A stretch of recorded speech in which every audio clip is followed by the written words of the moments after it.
जय माता की। आपको हमारे चैनल शर्मा ऑफिशियल भक्ति में स्वागत है।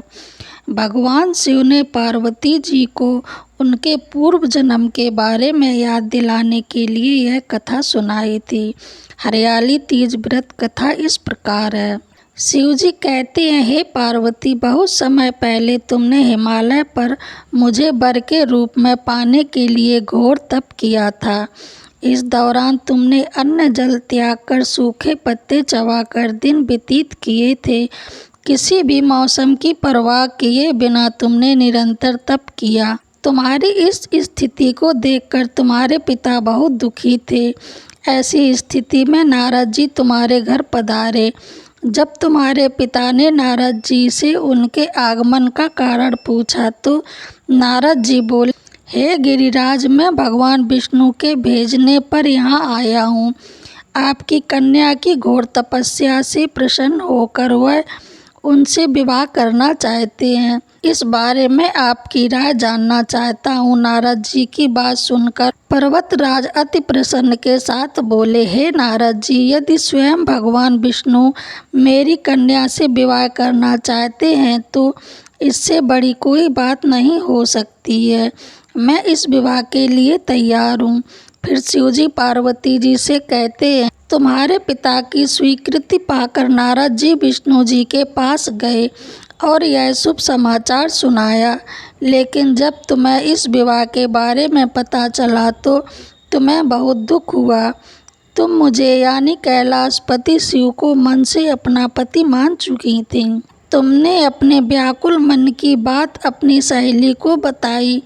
तुम्हारी सहेली ने सुझाव दिया कि वह तुम्हें एक घनघोर वन में ले जाकर छुपा देगी और वहां रहकर तुम शिव जी को प्राप्त करने की साधना करना। इसके बाद तुम्हारे पिता तुम्हें घर में न पाकर बड़े चिंतित और दुखी हुए। वह सोचने लगे कि यदि विष्णु जी बारात लेकर आ गए और तुम घर पर ना मिली तो क्या होगा। उन्होंने तुम्हारी खोज धरती पाताल एक करवा दिए, लेकिन तुम ना मिली।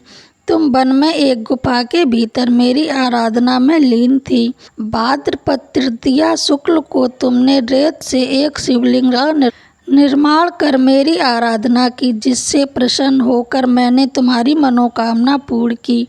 इसके बाद तुमने अपने पिता से कहा कि पिता, मैंने अपने जीवन का लंबा समय भगवान शिव की तपस्या में बिताया है और भगवान शिव मेरी तपस्या से प्रसन्न होकर मुझे स्वीकार भी कर लिया है।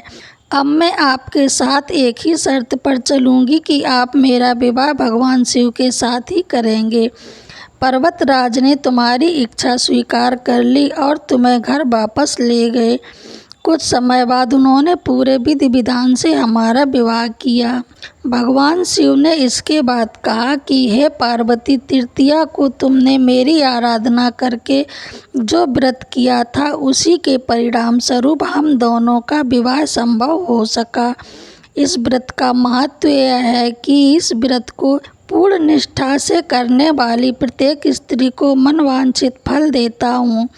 भगवान शिव ने पार्वती जी से कहा कि इस व्रत को जो भी स्त्री पूर्ण श्रद्धा से करेगी उसे तुम्हारी तरह अचल सुहाग प्राप्त होगा। आइए जानते हैं हरियाली तीज के व्रत में क्या नहीं खाना चाहिए। हरियाली तीज व्रत के दौरान किसी भी तरह के अनाज के साथ फल खाने की भी मनाही होती है।